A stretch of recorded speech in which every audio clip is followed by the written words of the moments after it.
Hey guys, tonight we ease open the flaps of a felt tent and step into the dust-clouded world of the Mongol steppe. Picture it. The year is somewhere in the 13th century, the horizon stretches endlessly with short, brittle grasses, and in the middle of it all rises a forest of tents, the Gur camp of the Great Khan. Fires glow orange against the night air, smoke snakes upward, and there's that unmistakable smell of roasting meat wafting around. It's not the polite whiff you'd get outside a modern barbecue joint, no, this is the full wall of scent that makes your eyes water. You already know you probably won't survive this menu, the Mongols ate with gusto, and your soft stomach is about to discover what it means to feast like a conqueror. So, before you get comfortable, take a moment to like the video and subscribe, but only if you genuinely enjoy what I do here. And tell me where you're watching from and what time it is. I always love seeing the little constellation of listeners dotted around the globe. Now, dim the lights, maybe turn on a fan for that soft background hum, and let's ease into tonight's journey together. You trudge toward the camp, boots sinking into the soft dirt trampled by thousands of hooves. Horses are everywhere, stallions whinnying, foals darting, mares tethered near wagons stacked with provisions. A herder passes you, leading a camel with a chest strapped to its back, swaying like a drunk in slow motion. You can hear distant laughter from the warriors, already drinking kumis before the main meal even begins. The energy here feels raw and endless, the same restless force that carried the Mongols across half the known world. Your eyes land on the biggest tent, the Khan's jar. Unlike the humbler domes of the ordinary soldiers, this one is enormous, with felt walls pulled taut and a painted wooden crown at the top. The structure alone makes a statement. This is not just a house, but a throne of fabric. As you approach, guards with fur-trimmed coats and iron helmets glance at you, though they seem more interested in chewing on strips of dried meat than raising alarms. Step closer and you notice how the ground itself is organized. Each noble family has its section, laid out with military precision. That's one of the overlooked parts of Mongol history. Their camps were cities in miniature, efficient and disciplined. Historians still argue whether this orderliness was purely military habit or whether it reflected deeper social codes, but either way, you can't help admiring the geometry of it all. The smell of roasting sheep grows stronger. Somewhere nearby, a cook yells at a boy for letting the fire die down. Sparks spit upward as fresh dung is tossed into the flames. Yes, dung, it's the steppe. There's not exactly a Home Depot stacked with firewood around the corner. You wrinkle your nose at the acrid smoke, but that's what gave the meat its signature tang, a flavor so familiar to the Mongols that anything else probably tasted wrong. A procession heads toward the Great Gur, servants balancing wooden trays piled with boiled mutton, others carrying skins full of mare's milk, and one unfortunate man lugging what looks suspiciously like an entire sheep's head. You might shudder. But for the Mongols, presenting the whole head wasn't grotesque, it was respectful, a way of offering the animal's spirit to the leader. Imagine someone today bringing their boss a cheeseburger shaped like the entire cow's face. The HR department would not approve. Inside, the Khan waits. No one dares to sit until he has settled. Cushions are laid out, carpets unfurled, and golden vessels sparkle in the flickering lamplight. The Khan himself, whether it's Genghis, Ogidi, or Kublai depending on the year you imagine, radiates an aura of calm hunger. This is a man whose empire stretches from China to Persia, and yet tonight, his world shrinks to the dishes set before him. Feeding the Khan isn't just about calories, it's about displaying power, generosity, and control. As you linger outside, you notice the murmurs of the crowd. Ordinary warriors huddle around smaller fires, tearing into hunks of meat with their hands. No forks, no knives, just strong teeth and the occasional dagger for carving. Someone laughs as a bone is tossed to the dogs. You realize quickly, here, food is communal, primal, and almost inseparable from the rhythm of conquest. One quirky detail sticks out: children running between the tents sucking on little knots of dried curd cheese. It's called curate, and it's sour enough to make your jaw tighten. Think of it as the Mongol version of a lollipop, except it tastes like salty chalk. But to the steppe people, it was beloved, portable, and it kept teeth busy during long rides. Parents probably praised it the way modern moms praise organic granola bars. Back near the Khan's gur, a foreign envoy looks pale. He's clearly not used to the pace of Mongol feasting, nor the intimidating way every eye turns to see how he reacts to the first cup of kumis offered. You smirk quietly, because you know what's coming. The sharp, alcoholic tang of fermented mare's milk has been known to fell diplomats faster than the Khan's cavalry. You take it all in, the stomping horses, the endless smoke, the scent of boiling meat, the nervous shuffling of servants, and you realize this is more than dinner. It's ceremony, intimidation, celebration, and survival wrapped into one.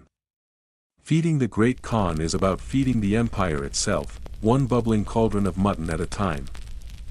You push aside the flap and step into the Khan's great gur, blinking at the sudden change from the open, windswept steppe to this dim, smoky cavern of felt and wood.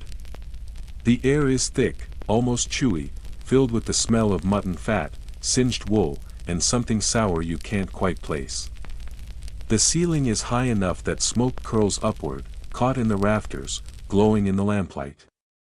It feels less like entering a home and more like stepping into a living stomach. This is where the empire digests its spoils. Your eyes sweep over the scene, fires burning in iron braziers, cauldrons so big you could lose a child in them, and lines of cooks moving like ants. They wear simple felt caps. Some with sleeves rolled high, others with knives glinting at their belts. One man hacks at a sheep carcass on a low wooden block, each stroke sending fat spattering. Another stirs a pot with a ladle longer than a spear. The rhythm is constant: cut, boil, stir, serve. It's not chaos, there's an unspoken order, as if everyone knows exactly what piece of the animal must reach which guest. You edge closer to one cauldron and peer inside. The water is frothing, a greasy layer floating on top like a shimmering mirror. Chunks of meat bob up, stripped bones clattering as they bump against the iron sides. It's not exactly Instagram-worthy plating, no garnish, no drizzle of sauce, just honest meat boiled until surrender. Historians still argue whether Mongols ever seasoned their dishes with anything beyond salt and onion, but judging by the determined lack of variety in front of you, the safe bet is no. The smell is intense but oddly hypnotic. Every time someone lifts the lid, a wave of steam rushes over you, damp and heavy, coating your face like an unwelcome facial. You cough, but the cooks barely notice, they're used to it. One boy wipes his brow with the back of his hand, leaving a streak of fat across his forehead. He doesn't care. For him, the kitchen is battlefield number 2, where errors can be punished just as harshly as mistakes on the field. Near the rear of the gur, you see something stranger: racks hung with strips of drying meat, cheese balls stacked like cannonballs, and pots sealed with hide covers. These aren't for tonight's feast, this is the reserve, the storage that keeps the Khan fed when the army rides. Imagine an empire that carries its refrigerator with it, except the refrigerator is a goatskin bag tied to a horse, and there, in the middle of it all, stands the head cook. He's thick-armed, broad-shouldered, and carries himself with the authority of a general. In some ways, he is one. Feeding the Khan isn't simply about taste, it's about power, survival, and trust. Poison is always a fear, so only a select few can handle the final preparation. Every ladle, every bowl must pass through watchful eyes before it moves outward to the Khan's table. One quirky detail that makes you chuckle: among the cauldrons, you spot what looks like a bundle of sheep intestines being carefully cleaned. At first you grimace, but then a cook explains that these are prized, stuffed, boiled, or fried. They become a delicacy. The Mongols wasted nothing, a habit born of necessity. To throw away a piece of an animal was practically a sin. Even the blood was saved to thicken soups. You glance at the butcher block again and realize, yes, the floor is sticky with it. At the far end, a servant ladles broth into a massive wooden bowl, then carefully sprinkles something on top. You squint: could that be imported pepper? Indeed, Sometimes merchants brought spices from far-off lands, treasured like jewels. The Khan himself might get a hint of exotic flavor, but the average warrior outside would never taste it. For him, it's the same steady diet, boiled mutton and fermented milk, day after day. You can't help imagining a modern foodie influencer trying to survive here. Hey guys, so today's post is just .meat again. But back to the GR. The heat presses down, sweat dripping down your neck. You hear constant slurps, knives clanging, bones cracking under pressure. One servant hurries by, arms straining under a platter heavy with roasted ribs, and you nearly stumble into his path. He shoots you a glare sharp enough to carve a joint of lamb, then disappears toward the Khan's seating area. The grandeur of the place sinks in. This isn't a kitchen, it's a stage. The way the cauldrons are lined up. The bustle of cooks, the constant stream of food flowing outward, it feels like a performance meant to reassure everyone that the Khan's appetite is limitless, his resources endless. And you, standing there with greasy steam clinging to your hair, realize just how much of empire building comes down to the logistics of feeding one very hungry man. You step back out of the smoky gur, lungs grateful for the cooler night air, and your eyes follow the endless horizon where the herds graze. The truth is, none of the bubbling cauldrons would exist without those animals scattered across the steppe. Horses, sheep, goats, yaks, camels, all of them drift like living wealth under the watch of the herders. To the Mongols, the real empire isn't just measured in territory but in hooves, hides, and udders. A shepherd passes by, wrapped in a sheepskin coat, whistling at his flock. You realize he's not herding sheep for wool sweaters or for Instagram-worthy farm photos. These animals are the backbone of every meal. Sheep especially, soft-eyed and woolly, are destined to become tonight's boiled mutton. Horses, the pride of the steppe, aren't only for riding. When needed, their meat was eaten, and their milk was turned into kumis. Yaks provided fat, milk, and tough hides, while camels hauled loads across deserts and sometimes wound up on the menu too. Imagine living in a society where the entire supermarket walks around on four legs outside your tent. You watch as herders guide their animals toward corrals closer to the camp. The sound is overwhelming: bleating sheep, lowing cattle, neighing horses, a camel or two making that unsettling guttural roar they're famous for. The earth trembles under so many hooves. And in the middle of it all, the herders seem calm, moving with practiced ease. One child rides bareback on a pony, leaning sideways to whack a stubborn goat with a stick. The goat looks annoyed but falls in line anyway. A cook comes to select animals for the next meal. There's no sentimental ceremony, just a swift choice, a rope slipped around the neck, and the beast is led away. For Mongols, slaughter wasn't just necessity, it was ritual. They believed you must respect the animal's spirit, often avoiding spilling its blood directly on the ground. A quick slice to the chest and the animal slumps, the meat soon destined for the Khan's cauldron. It's practical, efficient, and a little chilling to you, standing there in your modern shoes. One quirky scene catches your eye: a herder casually milking a mare, squirting the frothy liquid into a leather bag. The horse swishes its tail impatiently, but the man works quickly, his hands sure. That milk will ferment into kumis, the drink Mongols swore by. You remember the foreign envoy from earlier, blanching at the first sip, and you wonder if he knows it all starts right here, with a cranky horse and a man in worn boots. The sheer variety of animals amazes you. Sheep are the go-to. But horses? They're special. There's a Mongol saying that a man without a horse is a man without legs. And yet, when food ran short, those same horses could be eaten. Some chronicles claim warriors would cut small slits in a horse's neck to drink the blood, letting the wound heal so the animal survived. Historians still argue whether this was common practice or more of a dramatic flourish, but the image sticks: a rider on the endless steppe, sustained by the very beast beneath him. You wander further, past pens of yaks with their shaggy coats swaying like mops in the wind. Yaks gave thick cream and butter, perfect for surviving the brutal winters. Camels stand aloof nearby, chewing slowly, glaring at everyone like bouncers outside a nightclub. They're the trucks of the Mongol world, carrying loads no horse could manage, and when desperate times came, even their tough meat ended up boiled. The importance of these herds isn't just survival, it's power. The Khan's wealth is measured by the size of his herds. Feeding the court requires an endless supply, and with the empire stretching from China to the Black Sea, tribute often came in the form of animals. A defeated ruler might send thousands of sheep or prized horses as offerings, knowing that to feed the Khan was to keep his wrath at bay. You notice children chasing lambs, laughing, while older women churn milk into thick, sour cream. Life here revolves around animals in every direction. There's no orchard, no wheat field, no vineyard, just grass, endless grass, and the creatures that turn it into food.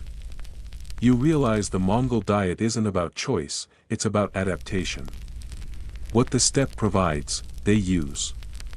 What the herds give, they consume, and so, when you walk back toward the Great Gur, you finally understand why every meal begins with the same bubbling cauldrons. With endless herds.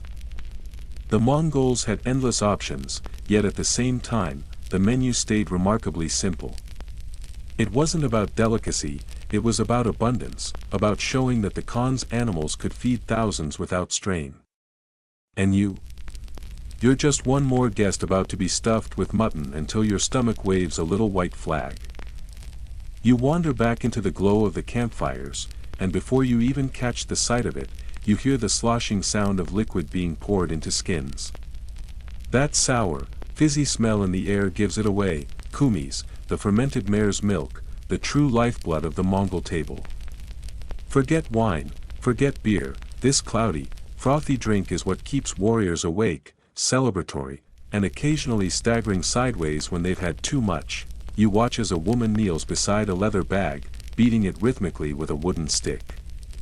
She looks like she's tenderizing laundry, except instead of softening cotton, she's churning milk into alcohol. The process is simple but relentless, fresh mare's milk poured into a hide bag. Then shaken, stirred, or beaten for hours until the magic of fermentation transforms it into kumis. The tang in the air is unmistakable, sharp, yeasty, with a bite that warns your throat of what's coming. A young warrior hands you a cup, grinning as if daring you to sip. The liquid foams at the top, pale and slightly translucent.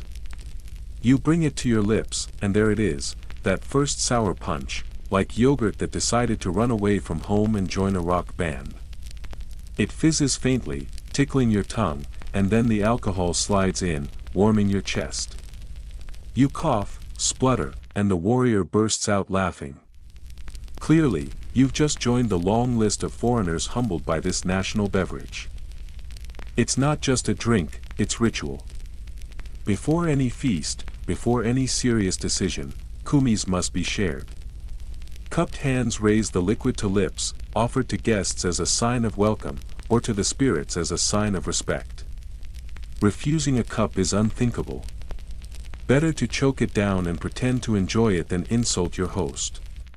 Historians still argue whether kumis was more valued for its intoxicating kick or its nutritional punch, but either way, it was central to Mongol life.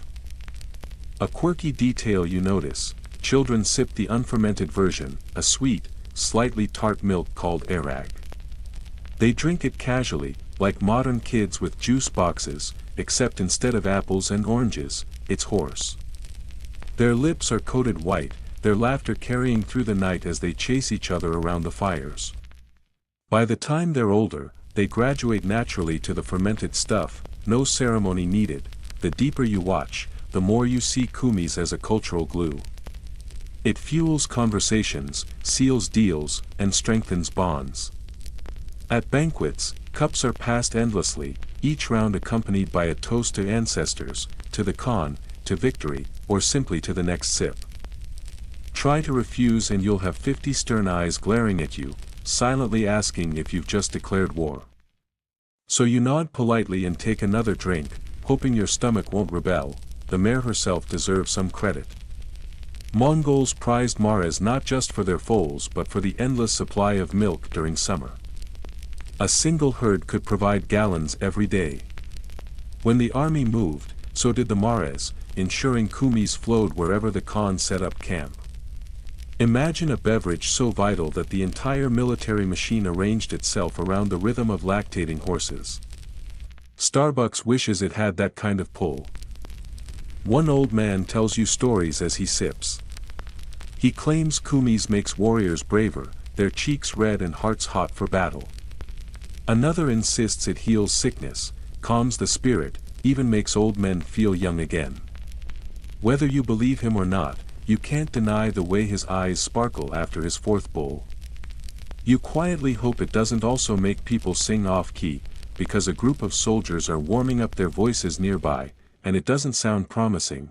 The night thickens as more kumis' skins are opened, the drink sloshing freely.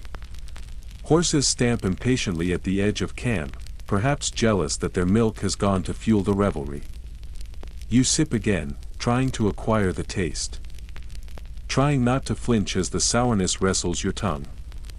And somewhere in the haze, you understand, this isn't just a beverage. It's the spirit of the steppe itself, wild, unpredictable, and a little hard to swallow at first, but once it's in your blood, it makes you part of the Mongol world. You wake to the sound of bubbling cauldrons again, and the smell, oh, the smell, reminds you instantly of what's for breakfast, lunch, and dinner, meat boiled beyond recognition. Step closer, and you see thick hunks of mutton swimming in greasy broth, bones rattling at the bottom of the pot like dice in a cup. The cooks are already ladling steaming chunks into wooden bowls, unconcerned whether the meat is tender or tough. That doesn't matter here. What matters is that it's hot, filling, and plentiful. You sit cross-legged with the others, bowl in hand. The broth scalds your fingers through the wood, the steam fogging your face. You blow on the surface, but it doesn't help much. The first sip burns your tongue. The grease clinging like glue. The taste? Simple, meat, and nothing else. No salt if you're unlucky, no herbs, no spices, just flesh cooked until it yields. For the Mongols, this was perfection. The steppe didn't offer saffron or cinnamon, it offered sheep. And sheep were enough. One warrior beside you rips into a lump of mutton, juices dripping down his chin. He grins, offering you a rib as if daring you to keep pace. The meat is chewy, stubborn, but satisfying in a primal way.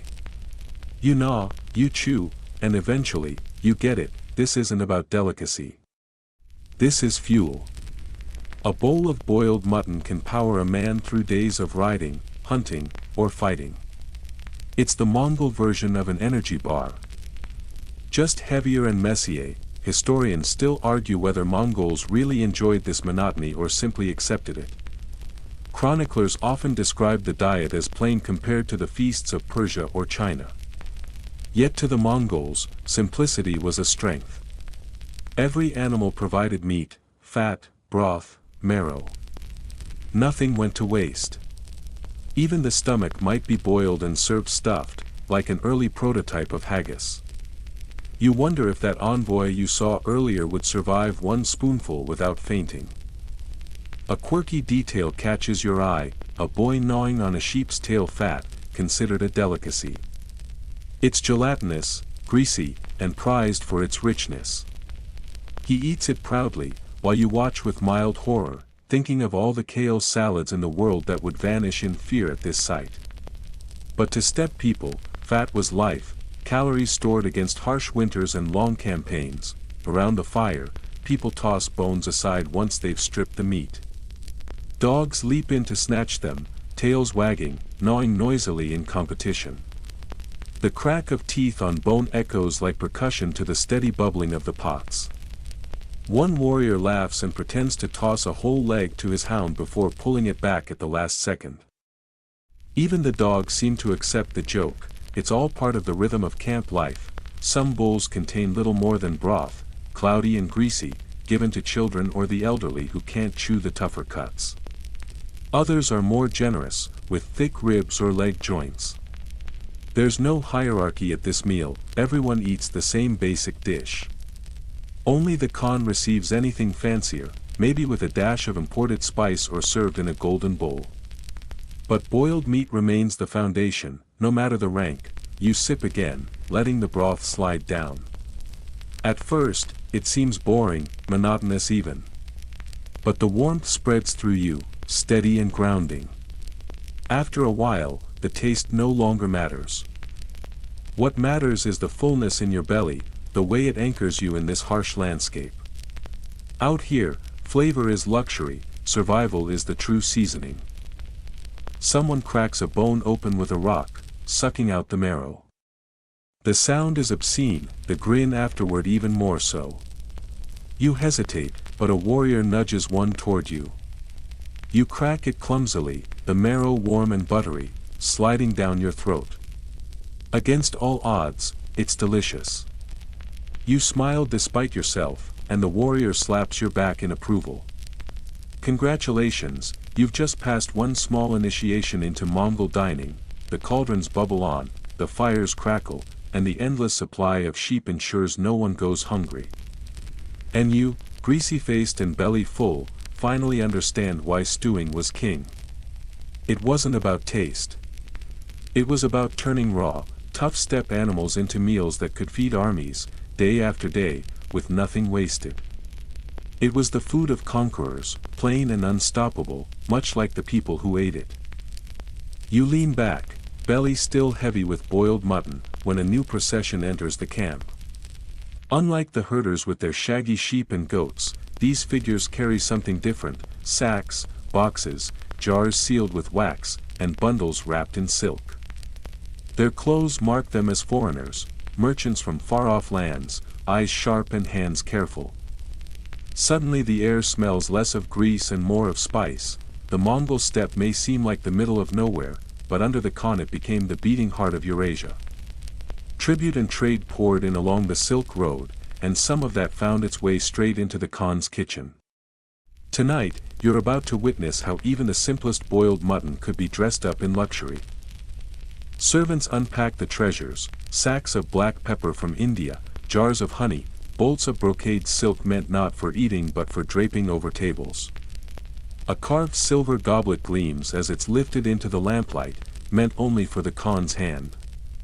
You see plates chased with golden designs, bowls inlaid with turquoise, chopsticks of jade. For a man who could command armies across continents, the dinnerware had to whisper power with every bite. A merchant opens a tiny wooden chest, and the scent hits you, cinnamon, sharp and sweet. Another reveals dried grapes, raisins, brought all the way from Persian vineyards. You blink at the sight. After days of boiled meat, the very idea of fruit feels like a miracle. To the Khan, though, it's just another proof of his reach. Whatever the steppe could not grow, the empire could summon. Historians still argue how often such luxuries reached the Khan's actual table. Some accounts suggest he preferred simple foods, that he never lost the steppe taste for meat and milk. Others claim he reveled in exotic goods, demanding rare spices and delicacies as proof of his supremacy. The truth probably lies somewhere in between: a man who enjoyed a golden cup of wine but could still gnaw a sheep rib without blinking. One quirky object makes you chuckle: a glass bottle of imported wine, pale and cloudy. The Mongols had their kumis, of course, but envoys often brought wine as gifts. To a palate raised on fermented mare's milk, wine tasted strange, sometimes even unpleasant. Chronicles tell of warriors who spat it out, calling it sour and weak. Imagine presenting your finest Bordeaux, only to watch a Mongol shrug and say, "Not strong enough." At the Khan's side, attendants carefully prepare a small table. The golden goblet is filled with kumis, the silver plate piled with choice cuts. And on top, there it is, a sprinkling of pepper, dark flecks shining like treasure against the pale meat. Just a pinch, but enough to mark the difference between the Khan's bowl and everyone else's. It's not about taste alone, it's about message. He alone is the hub of this great web, the reason these luxuries flow here. You notice how the nobles nearby lean forward, eyes gleaming with envy. Most of them will never taste pepper or cinnamon. To them, such things are exotic rumors. Yet here, in this tent, the Khan eats them casually, as if the world itself has been distilled into his supper, and you, sitting cross-legged at the edge, realize this is more than dining. It's political theater. The goblet, the spice, the imported honey, all announce to friend and enemy alike, the Khan commands the Silk Road, and by extension, the known world. A sheep boiled with pepper tastes no different to you than one without, but symbolically, it is worth an empire. The feast continues, simple and rich, plain and adorned. Warriors chew on mutton bones outside, while inside, the Khan sips kumis from a goblet of gold. And you understand, feeding the great Khan isn't just about filling his stomach. It's about showing that his power stretches so far that even the distant flavors of Persia, India, and China now serve him on a platter. The night deepens, the fires burn low, and the songs of the warriors outside fade into drunken laughter. Inside the Khan's tent, however, the feast does not end when the last bone is gnawed clean. Mongols had no patience for waste. Every scrap, every sinew, every drop of fat had to serve a purpose. On the steppe, survival meant learning how to wring value from an animal long after the meat was gone. Tonight, you'll see what becomes of the leftovers when the Khan has eaten his fill. A servant takes the carcass of the sheep, now stripped of its richest cuts, and sets it aside. The meat stuck close to the bones will be boiled again, to make a thinner broth for the lower ranks. Bones themselves will be cracked open. Marrow sucked out and stirred into soups. Fat is carefully skimmed and stored in leather pouches, to be used later as fuel for lamps or as cooking grease. Even the tail of the fat-tailed sheep, that strange lump of pure lard, will be rendered into tallow. The hides are stretched and cleaned outside the tent, destined to become boots, quivers, or ropes. The sinews, once dried, can be stripped into bowstrings. Nothing is discarded, not even the hooves. Those will be boiled until they dissolve into glue, sticky and useful. Watching the process, you realize the Mongol feast is less about excess and more about a relentless efficiency, a culture honed by hardship. To waste was to insult the animal. And to insult survival itself, but in the Khan's case, leftovers could also become instruments of generosity. After he is finished, platters are carried out to waiting guards and servants. In a sense, they are eating from the Khan's table, quite literally. It's not mere charity, it's a bond, a way of reminding everyone from the mightiest general to the lowliest stable boy that they are fed by the Khan's bounty. In a land where hunger was common, a shared bone carried meaning. You hear an older warrior laugh, holding up a gnawed rib as if it were a trophy. He jokes that the taste of the Khan lingers on it, and his companions nod solemnly. Such gestures may seem trivial, but they stitched loyalty tighter than gold ever could. Bread in Europe, rice in China, mutton among the Mongols held the same symbolic weight. A people bound together not only by conquest, but by the common act of eating what their leader ate. Out in the darker corners of the camp, the truly poor, shepherds, camp followers, orphans trailing the horde, scavenge the discarded bones. A stew of scraps simmers in their pots, thin but nourishing enough to keep them alive another day. In this way, a single sheep slaughtered for the Khan ends up feeding dozens. The act echoes down the hierarchy like ripples in a pond, and then there are the stranger uses. Fat smeared on leather to keep it supple. Ashes of burned bones ground and mixed into remedies by shamans. Even dung, once dried, becomes fuel for fires. You sit astonished at how little is wasted.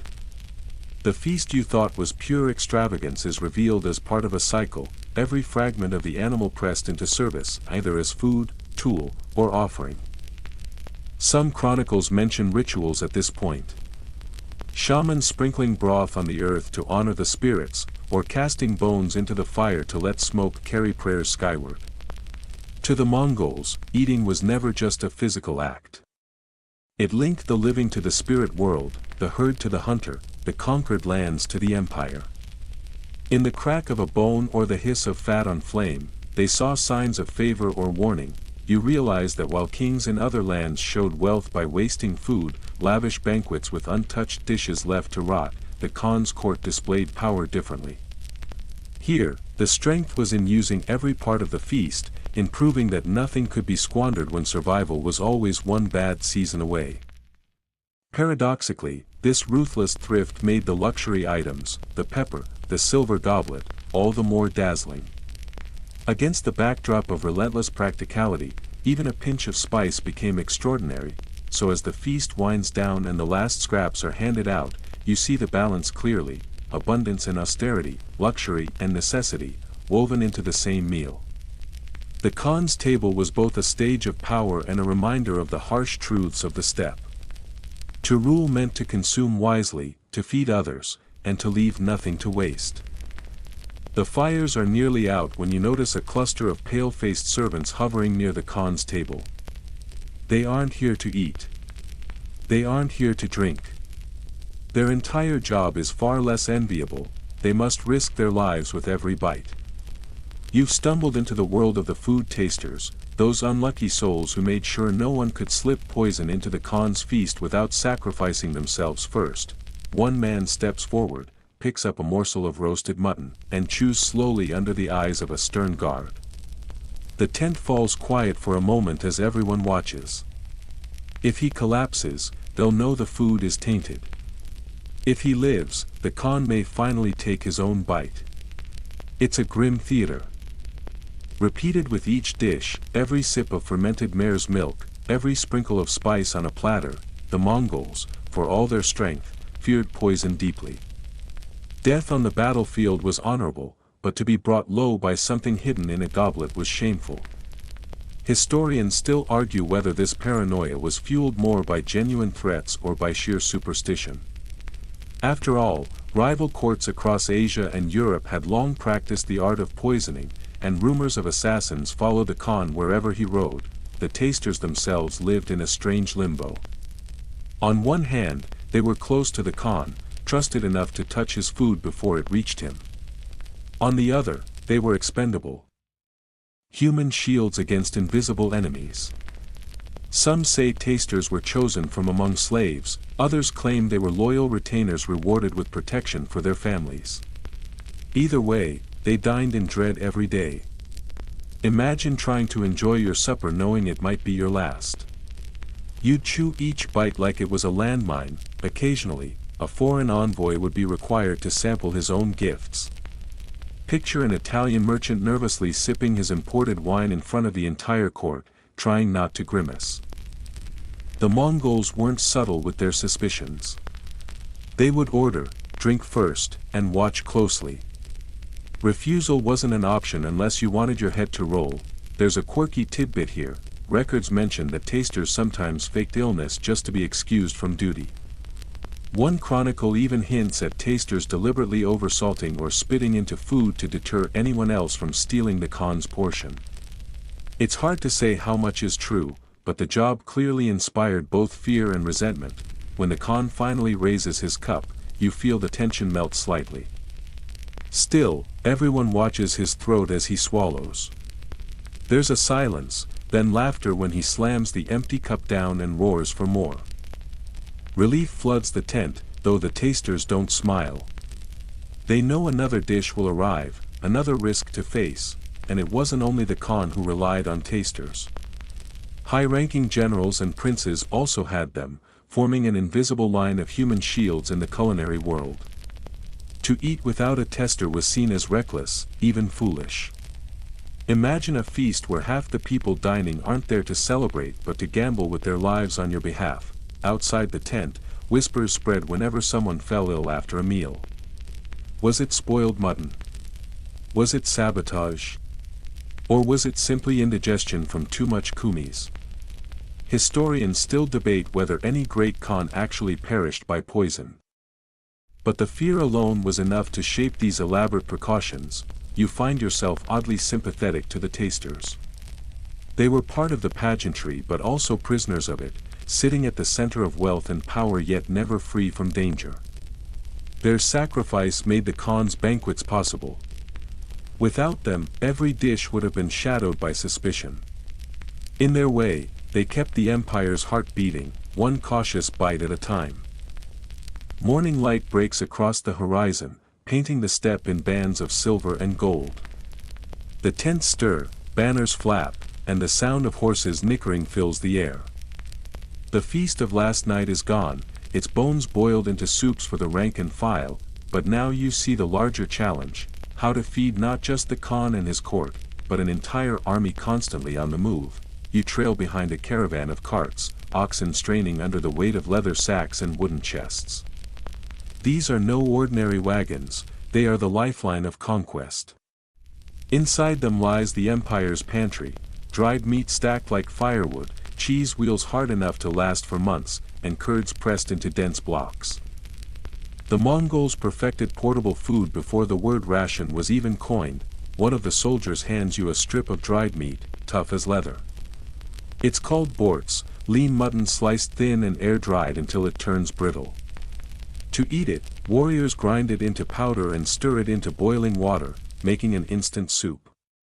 Congratulations, you've just discovered the 13th century version of cup noodles. And while it lacks the neon broth packets, it has the same genius, lightweight, long-lasting, ready to eat in minutes. Alongside the borts comes dried curd, or curate, little chalky balls of fermented milk. Pop one in your mouth and you'll pucker instantly, sour, salty, and teeth-cracking hard. But it keeps hunger away, and more importantly, it doesn't spoil. Mongol riders could slip a handful into their bags and suck on them during long rides. Picture a medieval energy bar, minus the chocolate drizzle. Historians still argue whether these mobile pantries were a key factor in the Mongols' lightning campaigns. Some claim their ability to carry months of food gave them unmatched stamina, while others argue their true strength lay in seizing supplies from conquered lands. Both are probably true, and you can imagine how terrifying it was for a besieged city to realize the Mongols could simply wait them out without going hungry. You watch the soldiers gather around small iron cauldrons, sprinkling powdered meat into boiling water, stirring in dried curd, and tossing in hunks of fat. The smell is simple but comforting. They laugh, they argue, they chew noisily. Food becomes not just fuel but camaraderie. A bowl of broth can warm frozen fingers, ease sore muscles, and keep a rider in the saddle for another day of relentless marching. Quirky detail: some sources describe warriors carrying lumps of fat under their saddles, letting the heat and motion melt it down. After hours of riding, they'd scrape it off and spread it over meat. Saddle butter, if you will, not exactly gourmet, but practical. And maybe a little gross, the logistics dazzle you. An army of tens of thousands, with horses that also needed feeding, required staggering organization. Herds of sheep and goats often traveled with the soldiers, essentially mobile meat lockers on 4 legs. Slaughter one, share the meat, and move on. No wonder the steppe seemed stripped bare wherever the horde passed, grass eaten, animals consumed, streams muddied. The land itself became part of the feast. There's a moment when you notice how lean the supplies are. There are no piles of cakes, no sugary luxuries. No wineskins clinking with delicate vintages. It's all business: protein, fat, sour milk, dried curd. Spartan, yes, but ruthlessly effective. You realize the same diet that kept a nomad alive on the steppe is now fueling the largest empire the world had ever seen. In the quiet of the morning, you sip from a steaming bowl of powdered meat broth, the smoky taste clinging to your tongue. It isn't glamorous, but it fills you.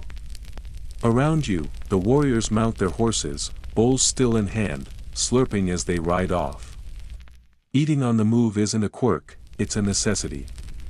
And somehow, it works. The Khan's army rolls forward, their mobile kitchen rattling behind them, every hoofbeat echoing the rhythm of conquest. You understand now that victory doesn't just ride on arrows and swords. It rides on broth, curd, and strips of meat dried in the sun. The empire is not just built on battles, but on portable food. As the army moves across the endless steppe, you follow the scent trail of the kitchen wagons, a mix of smoke, mutton, and the faint tang of sour milk. Feeding thousands on horseback is no small task, and the Mongols have devised systems that seem absurdly efficient. You notice the women, wives, camp followers, and cooks, moving in synchronized chaos, balancing pots on heads, ladles swinging from belts, and baskets of dried food stacked like precarious towers. Every step, every motion, is choreographed to keep the army fed and moving. One of the cooks points out the strategy. Meat is divided into portions, dried curd packed into small bundles, and large cauldrons carried in wagons for immediate cooking. The herds provide the fresh meat, and any spoiling or waste is minimized by constant movement. You can't help but marvel at it. It's like watching a human ant colony, only with swords and horses thrown in. Historians still argue how much planning went into these logistical feats versus simple necessity. Some say Mongols simply learned to adapt on the go, raiding and grazing as they moved. Others insist there was a careful strategy, mapping grazing lands, rationing boards, and ensuring every warrior and horse could be fed without slowing the army. You watch the herders lead flocks past, and it's clear the truth lies somewhere in the middle.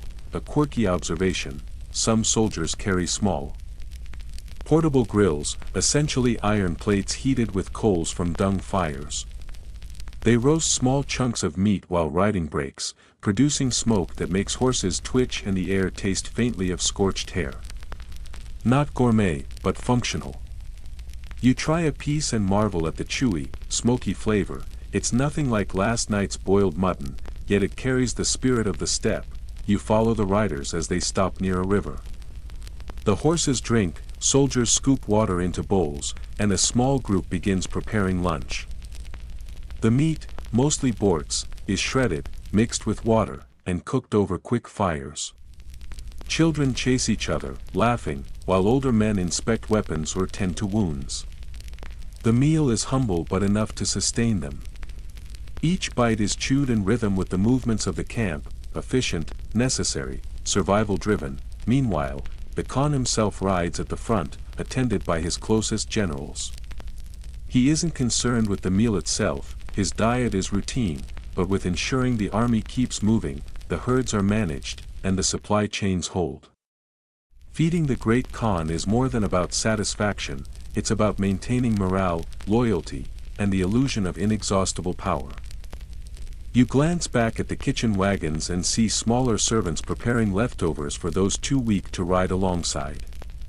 Thin soup for the sick, bits of fat for the horses, scraps for children, every morsel is accounted for.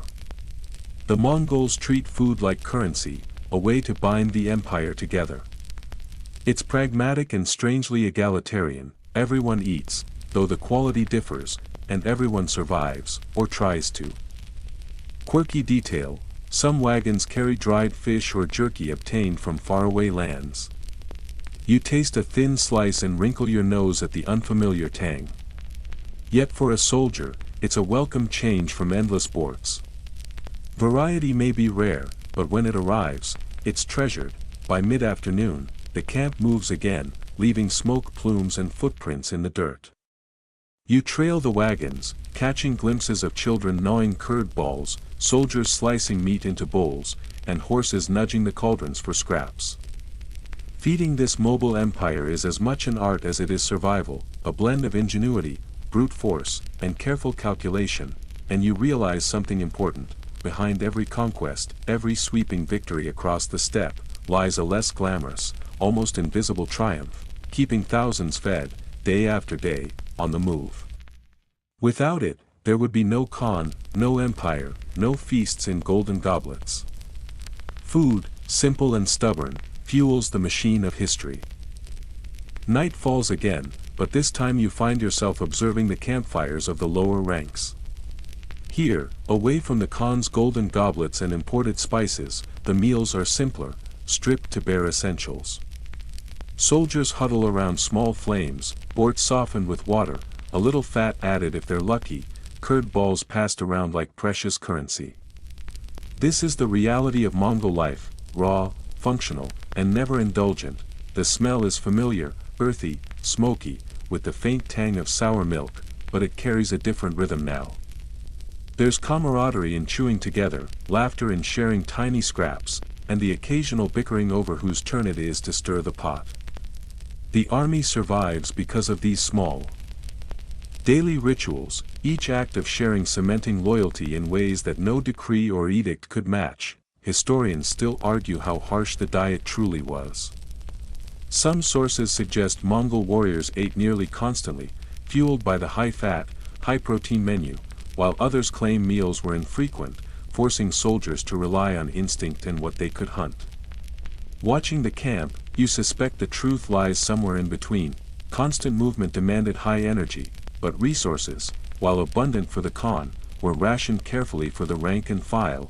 A quirky observation emerges. Some soldiers, bored or playful, roast small tufts of horsehair over flames, claiming it makes the broth taste extra wild.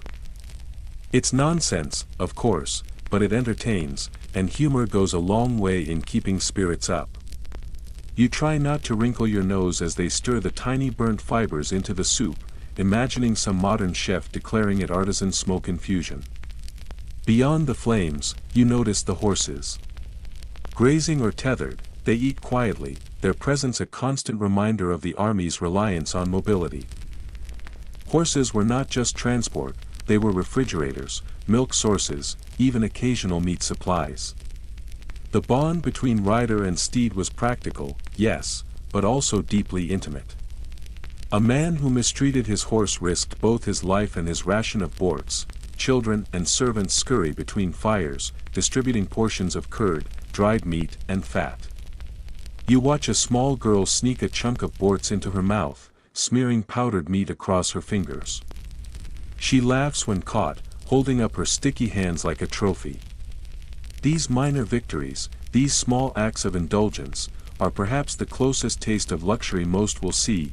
Meanwhile, the soldiers tell stories between bites, of battles won, of cities conquered, of the Khan's quirks.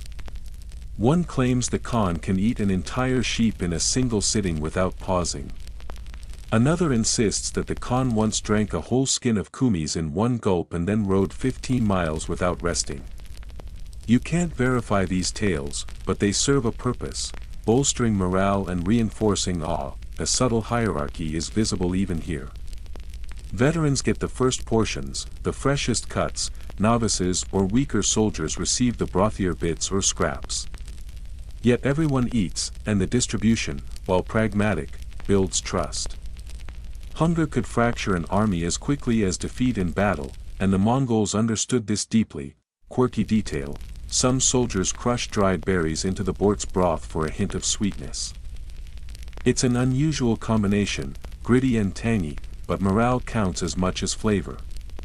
Every spoonful, every shared morsel, keeps the engine of the army running. By the fire's glow, you realize how the Mongols turned the act of eating into survival, ritual, and social glue simultaneously. The Khan's golden goblet may command awe, but it is the simple, smoky broth of the lower ranks that fuels conquest, keeping riders in the saddle, horses fed, and the empire moving across the horizon. Dawn paints the steppe in a pale gold, and you find yourself again at the edge of the Khan's tent, where the bustle is beginning anew. Today's meal has a ceremonial element, a hunting feast intended to impress visiting dignitaries. The Khan doesn't just eat, he demonstrates his dominion over animals, the land, and, by extension, the men around him. Each dish is a symbol, every morsel a statement of power. Hunting parties return with fresh game, gazelle, antelope, and even wild boar. Servants carry the creatures into the camp with practiced efficiency, skinning and butchering them almost immediately. The meat is divided, the prime cuts to the Khan, mid-tier portions for his generals, and scraps to the common soldiers. Nothing is wasted, and every animal serves multiple purposes: food, fur, leather, bones, even sinew for bowstrings. A curious detail: sometimes, the Mongols preserved the tongues of prized animals in brine or fat, considering them a delicacy. You watch as a young attendant unwraps a small piece of cured tongue, presenting it with reverence. The Khan nods approvingly, chewing slowly. It's not only a meal but a display of refined taste in the middle of an otherwise rough, untamed landscape. Historians still argue whether these ceremonial hunts were primarily about sustenance, ritual, or diplomacy. Certainly, they supplied fresh meat, but the spectacle itself carried messages. The Khan controls both the wild and the civilized, able to provide and protect in equal measure. Observing the precise choreography of hunters, servants, and animals, you suspect the ritual aspect may have been just as important as the food. Outside the tent, the steppe hums with activity. Herds graze, children chase after goats, and warriors polish weapons or practice horseback drills. The smell of roasted meat mingles with the dusty air. You notice a servant scraping the fat from an animal carcass into a pot, murmuring a quiet prayer for its spirit. Respect for the animal intertwines with practicality, a subtle thread that runs through every Mongol meal. A quirky touch. One attendant tosses a handful of powdered spices from a distant land into the stew, just to see the reaction of the visiting envoy. The foreigner sneezes, coughs, and laughs nervously. In the Mongol world, spices aren't just for flavor, they are symbols, markers of distance, power, and empire. You realize that every ingredient carries meaning, whether it's locally sourced fat or exotic pepper from India. You watch the Khan sampling a bowl, nodding with satisfaction. To an outsider, the meal may seem monotonous: meat, broth, and fat, but each element is deliberate. The cooked fat fuels soldiers, the fresh protein keeps horses strong, and the ceremonial presentation reminds everyone who sits at the top of the hierarchy. Feeding the great Khan is not merely about eating, it's a performance of control, resource management, and cultural sophistication. Even the children participate. They carry small bowls to the elder soldiers, offering a sip of kumis or a chunk of dried meat. Their small hands tremble slightly, and you notice a quiet pride in their faces. From the youngest to the oldest, the steppe is a classroom in survival, hierarchy, and the subtle art of showing loyalty through service and sustenance. By midday, the ceremonial feast winds down. Plates are emptied, bones collected, and leftovers transformed into broth or tallow for the coming days. You glance at the horizon, where the next wave of hunters readies their bows. Feeding the great Khan is relentless, it's a cycle that never stops, yet it binds the empire together, one meal at a time. Twilight settles across the steppe, and with it comes the quiet hum of preparation for the evening feast. The Khan is returning from a council with his generals, and you can feel the tension shift. Decisions made, alliances forged, and now it's time to celebrate, or at least, to mark the day with sustenance. The camp pulses with energy, but unlike the chaos of marching or hunting, there's a deliberate rhythm to tonight's meal. You watch as cooks stir massive cauldrons, adding chunks of mutton, hunks of fat, and sometimes, if fortune allows, dried fruits and spices from distant lands. Steam rises like mist over a marsh, curling around the soldiers' faces, and you notice that even in this apparent simplicity, every action is precise. A pinch of salt here, a swirl of fat there, a careful ladle of broth, these are the brushstrokes painting the night's sustenance. Historians still debate the exact composition of a typical Mongol banquet. Some insist it was overwhelmingly meat and fat, while others suggest that visiting diplomats often introduced vegetables, rice, or honey to the Khan's table. You watch a tray of preserved fruits being added to the bowls, and it's easy to see how the blending of steppe practicality with imported luxury created meals that were both sustenance and spectacle. A quirky observation catches your eye: a young page balances a tray of tiny, candied berries on his head while weaving through the crowd. One slip, one sneeze from a passing horse, and disaster, but he moves as if possessed by gravity itself, weaving expertly, earning the quiet admiration of the guards. It's a small, human drama playing out against the larger, relentless machinery of empire. Outside the tent, the lower ranks gather around smaller fires. They chew on boiled mutton, stir dried curd into broth, and toss hunks of fat to the dogs. Children imitate their elders, learning early that food is as much a lesson in survival as it is in sharing, respect, and hierarchy. Each bite teaches them a rhythm, the pulse of life on the steppe, the constant negotiation between hunger, necessity, and culture. Inside, the Khan tastes the stew, swirling the spoon slowly. You notice the attendants watching every subtle nod, recording approval or displeasure in silent glances. Feeding him isn't just about filling his stomach, it's a dance of perception. The right texture, the right temperature, even the right aroma can send a signal to allies and subordinates alike. It's politics disguised as dinner. The night's peculiar rhythm fascinates you. Horses nibble hay. Herders murmur to each other, and servants shuffle between fires, never stopping, never hesitating. A scrap of meat tossed to a hungry child, a slice of dried fruit added to the Khan's bowl, a pinch of imported spice sprinkled for effect, all are woven into a tapestry of survival and showmanship. You notice how efficiently the Mongols recycle everything. Bones are collected, fat is rendered, skin stretched for boots, and leftover broth saved for tomorrow's meals. Nothing is wasted, and yet the act of eating feels indulgent. There's a paradox in play, austerity in principle, but abundance in practice. Every meal, even a simple one, becomes a statement of power, endurance, and foresight. As the fires crackle, the smell of simmering meat and melting fat fills the air. You sip a bowl of broth, the taste simple yet satisfying, and realize that feeding the great Khan, and by extension, sustaining an empire, is not just about culinary skill. It's about orchestrating chaos into order, transforming raw resources into unity, and teaching every person in the camp that survival, loyalty, and power are intimately intertwined. The stars prick the night sky, cold and distant, while the camp hums with a softer, steadier rhythm.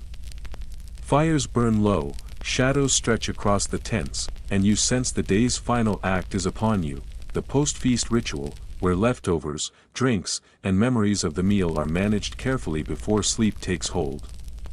Feeding the great Khan doesn't end with empty plates, it extends into the night, a cycle of collection, preparation, and quiet oversight.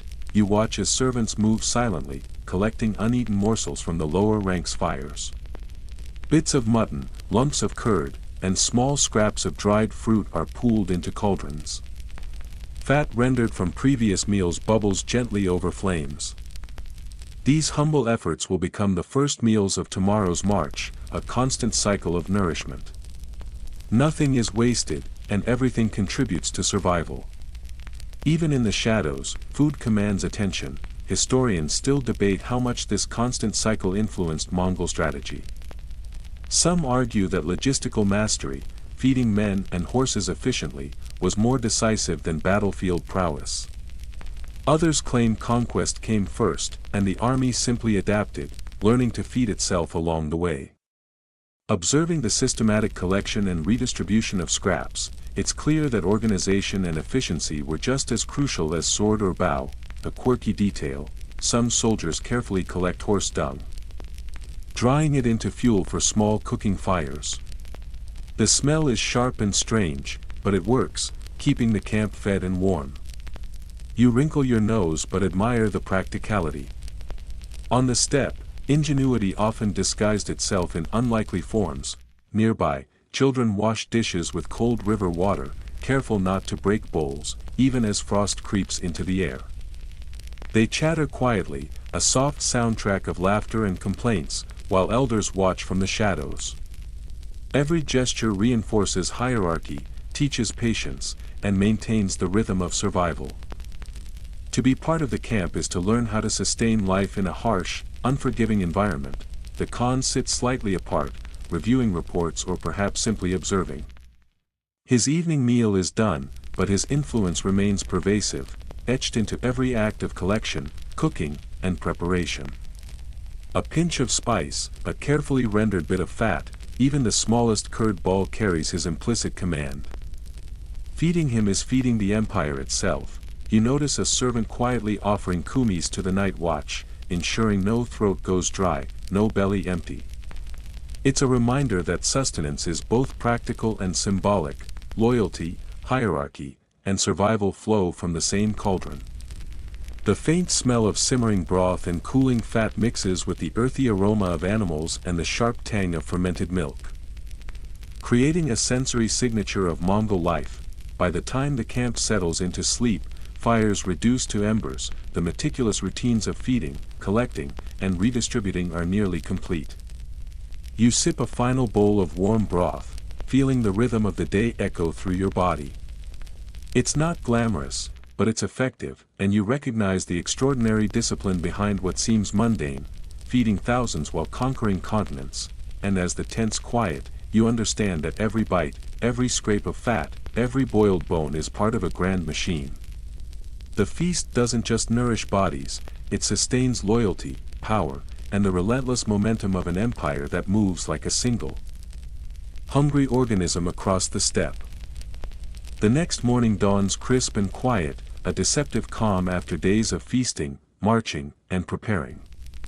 You follow the servants as they ready the Khan's breakfast, which is, surprisingly, simple.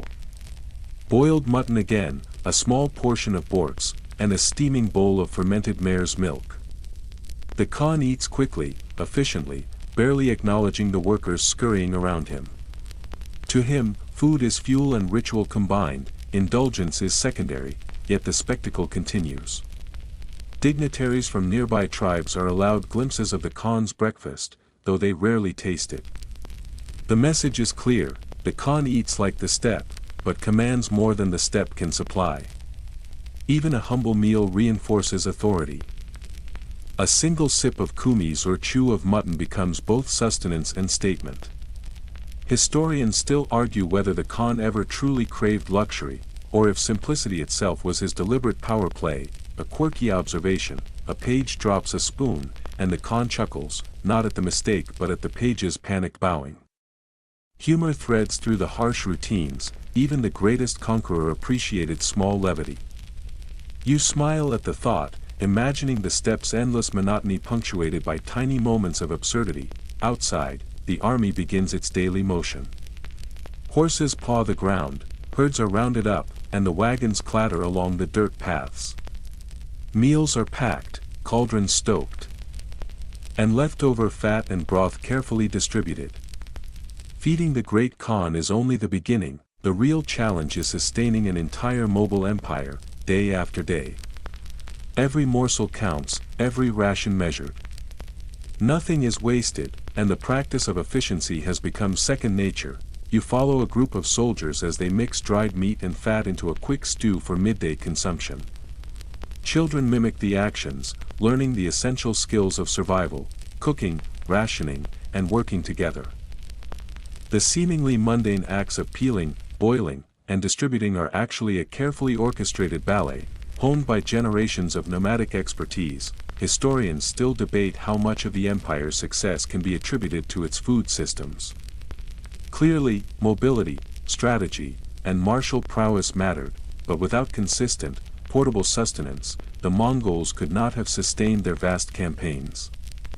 Each step, each meal, each carefully preserved scrap contributed to an unstoppable force that reshaped the map of Eurasia. A final quirky detail: one soldier keeps a small vial of powdered curd as a lucky charm, carrying it tucked into his belt. He swears it brings him energy in battle. Superstition and practicality blend seamlessly on the steppe. A pinch of food can hold as much psychological power as nutrition. As the Khan rides ahead, surveying his empire and the meals that sustain it, you realize feeding him and his army was never just about appetite. It was about survival, loyalty, spectacle, and power, all entwined in the rhythm of boiling meat, rendered fat, and fermented milk. Watching it unfold, you understand the profound lesson of Mongol logistics: an empire marches on its stomach, and the simplest meals often carry the greatest weight in history. Now, let your eyelids grow heavy as the steppe quiets and the fires die down. The smells of boiled meat, rendered fat, and sour milk fade in your imagination, replaced by the gentle, endless sway of grasses under a silver moon. Imagine yourself walking softly among the tents, the cold earth beneath your feet, the whisper of horses' breath mingling with distant laughter. Nothing rushes here, the rhythm of life is steady, measured, and comforting. Think of the tiny details: the scraps of borts passed between soldiers, the curd balls tucked into a child's pocket, the careful rendering of fat over a dying fire. Each small act carries purpose, sustaining life, creating bonds, and anchoring the pulse of an empire. Even in the harshest conditions, there is order, ingenuity, and ritual woven into survival. You can almost feel the warmth of a broth cauldron on a chilly night, the taste of smoky meat, and the faint sweetness of distant spices. Let your mind drift to the quiet moments, a taster nervously chewing, a page balancing berries on his head, the Khan sipping calmly from his golden goblet while the world bends to his will. Life was raw, challenging, sometimes absurd, but always alive. You feel the rhythm of history slow, the chaos of conquest softened into the comfort of routine, and you, too, become part of that gentle sway. Breathe in deeply, exhale slowly. The steppe stretches endlessly before you, open, calm, and unbroken. Let the lessons of sustenance, loyalty, and survival sink in as your thoughts grow soft, heavy, and warm. The Mongol fires flicker out. The empire rests. And you, drifting in this quiet, carry a trace of that endless, ancient rhythm into your dreams.